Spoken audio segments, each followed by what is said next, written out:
여러분 수고하셨습니다. 대성마의 맥지리 전상호입니다. 자, 9월 평가원 어떻게 보셨는지 모르겠어요. 선생님이 첫 번째 딱 이제 문제를 구체적으로 풀기 전에 쭉 시험지를 검토했을 때는 그다지 뭐 새로운 느낌은 없다. 이 느낌이 솔직한 느낌이었습니다. 근데 문제를 실제로 풀다 보니까 다소 지엽적인 것들도 좀 있긴 있었어요. 하지만 그래. 6월 달과 비슷한 패턴의 것을 유지하면서 일관성을 유지하려고 했구나. 그러면서 나름대로의 그 안에서도 변별력을 두려고 노력을 했구나라는 걸 조금 느낄 수 있었습니다. 그래서 그런 것들에 대해서 전체적인 말씀을 드리도록 할게요. 학생들은 이제 등급 컷이나 이런 걸 많이 궁금해해요. 근데 이제 난이도 상관없이 아주 쉬우면 만점 1등급이 되긴 하지만 이번에 글쎄 1등급이 되기는 쉽지는 않을 것 같고 1등급은 뭐 정말 쉬운 난이도 아니면 아무리 어려워도 보통 47점 이상에서 47 왔다 갔다 형성이 됩니다. 이제 여러분들이 신경을 쓰시고 전체적으로 학생들의 수준이 어떻구나라는 걸 캐치를 할 때는 3등급 등급 컷이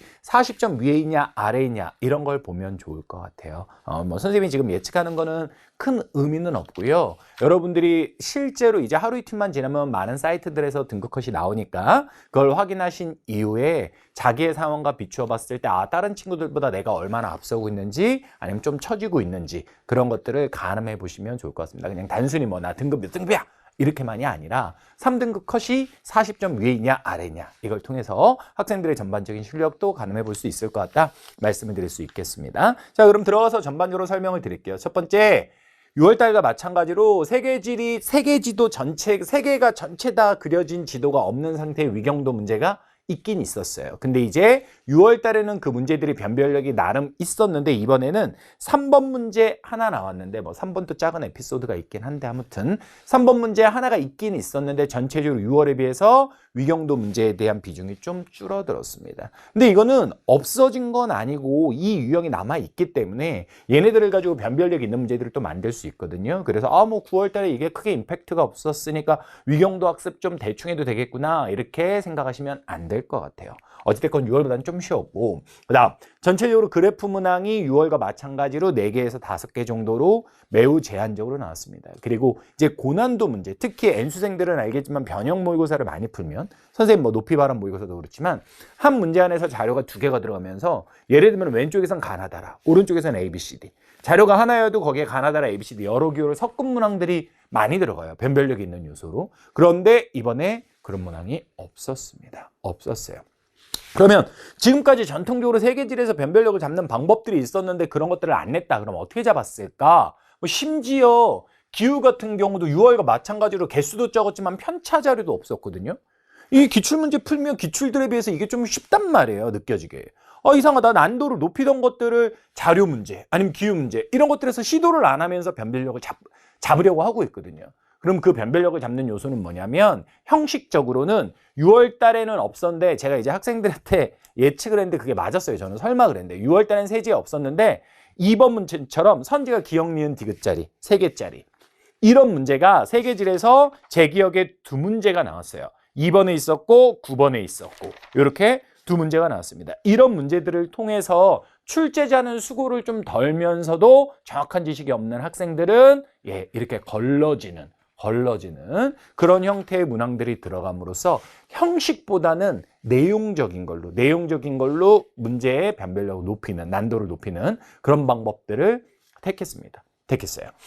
그리고 이제 그런 맥락에서요. 텍스트 중심의 지역지리가 많았는데 뭐 예를 들면 자료 문제랑 섞여 있긴 했지만 브라질, 아르헨티나, 칠레 이러면서 뭐 국경에 다 있어 아니야? 뭐 이런 거. 그리고 유럽 쪽에 라인 강하고 뭐 이건 많이 나왔던 것들이고 선생님이 심지어 예측도 했던 것들인데 그리고 대성 프리미엄 모의고사에도 나왔던 것들인데 뭐 그 유럽에 있는 첨단 산업단지들이나 아니면 전통적인 산업단지들 이런 것들의 위치와 관련한 거 이런 것들. 근데 이제 그런 것들이 지역지리의 유형 중에 자료를 강조하는 게 아니라 지도와 그리고 글로 써주는 지역성을 강조하는 거거든요.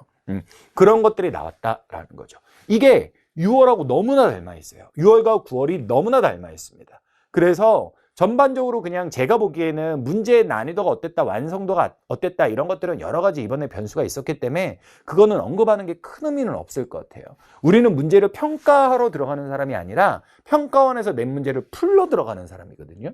그럼 우리는 그거에 맞춰서 대응을 해줘야 되는데 평가원에서는 일관된 사인을 주고 있는 겁니다. 야, 그래프 문제에 나오긴 나오지만 그게 아주 어렵지는 않을 거야. 뭐 그런 사인. 그리고 세계지리에서는 위경도 문제 있긴 있는데 그래 그것도 아주 그거 가지고 막 어렵게 하진 않을 거야. 그러나 이거는 6월달 패턴으로 나오게 되면 난도가 있을 수 있으니까 좀 조심하세요.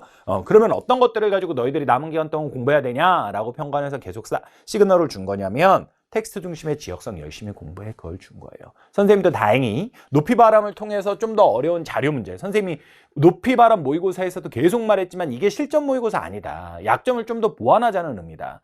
높이바람 진짜 한 해분 20문제 풀잖아요. 그러면 이 9월 평가원처럼 만약에 자료 문제를 낸다고 하면 높이바람 그 한 회분의 20문제 가지고 평가원 스타일의 문제로 40문제 만들 수도 있어요. 그러니까 이게 뭔 말이냐면 높이바람은 자료가 거의 다 2개씩 들어갔어요. 그래서 좀 과하게 연습을 시키는 면이 있는데 높이바람에서 그렇게 연습을 해두고 북두칠성 이제 마지막 커리에서는 이 텍스트 중심의 지역성들을 제가 많이 해드릴 거예요. 물론 자료에 대한 것들도 해드리지만 그래서 그런 것들을 우리는 해 나갈 거고요. 그러면 우리가 이제 이후에 모고라고 했는데 모고는 없죠. 수능이죠, 수능. 이후에 수능은 어떻게 될 것이냐. 일반적으로라면 6월 달에 비해서 9월 달에 그래프 제시 문항이 늘어나고 기후도 고난도 문제가 섞였어야 돼요.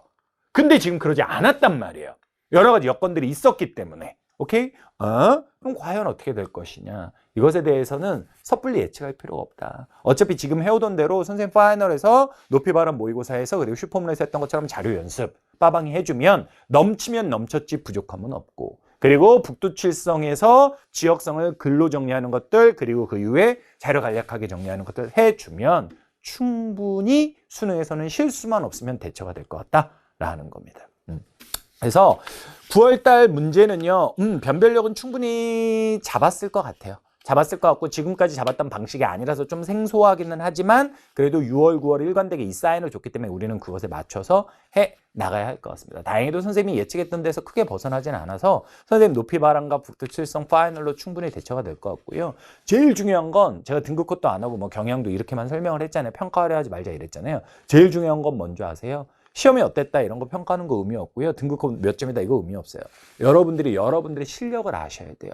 여러분들이 여러분들의 상황을 알아서 남은 70여일 동안 어떻게 해나갈 것이냐 그걸 판단하는 게 너무너무 중요한 겁니다. 그래서 여러분들 많은 방법을 동원하셔서 그러니까 뭐 분석을 하신 이후에 선생님한테 DM을 보내는 것도 좋고 아니면 질문 게시판에 남기는 것도 좋고 앞으로 어떻게 해나갈 것인지에 대한 자기 플랜을 같이 한번 이야기해보고 같이 상의해보면 그게 더 알차고 중요하지 않을까 그 생각을 합니다. 아시겠죠? 네. 여러분들 끝까지 열심히 후회 안 남도록 하시고요. 지난 시간들은 잊고 심지어 이 결과도 오늘만 그냥 생각하고 기뻤던 것도 잠시 슬펐던 것도 잠시 하시고 그냥 남은 기간 70여일 동안 최선을 다하시면 좋을 것 같습니다. 자, 그러면 전체 문항 해설 들어가서 같이 만나 뵙도록 하겠습니다. 감사합니다.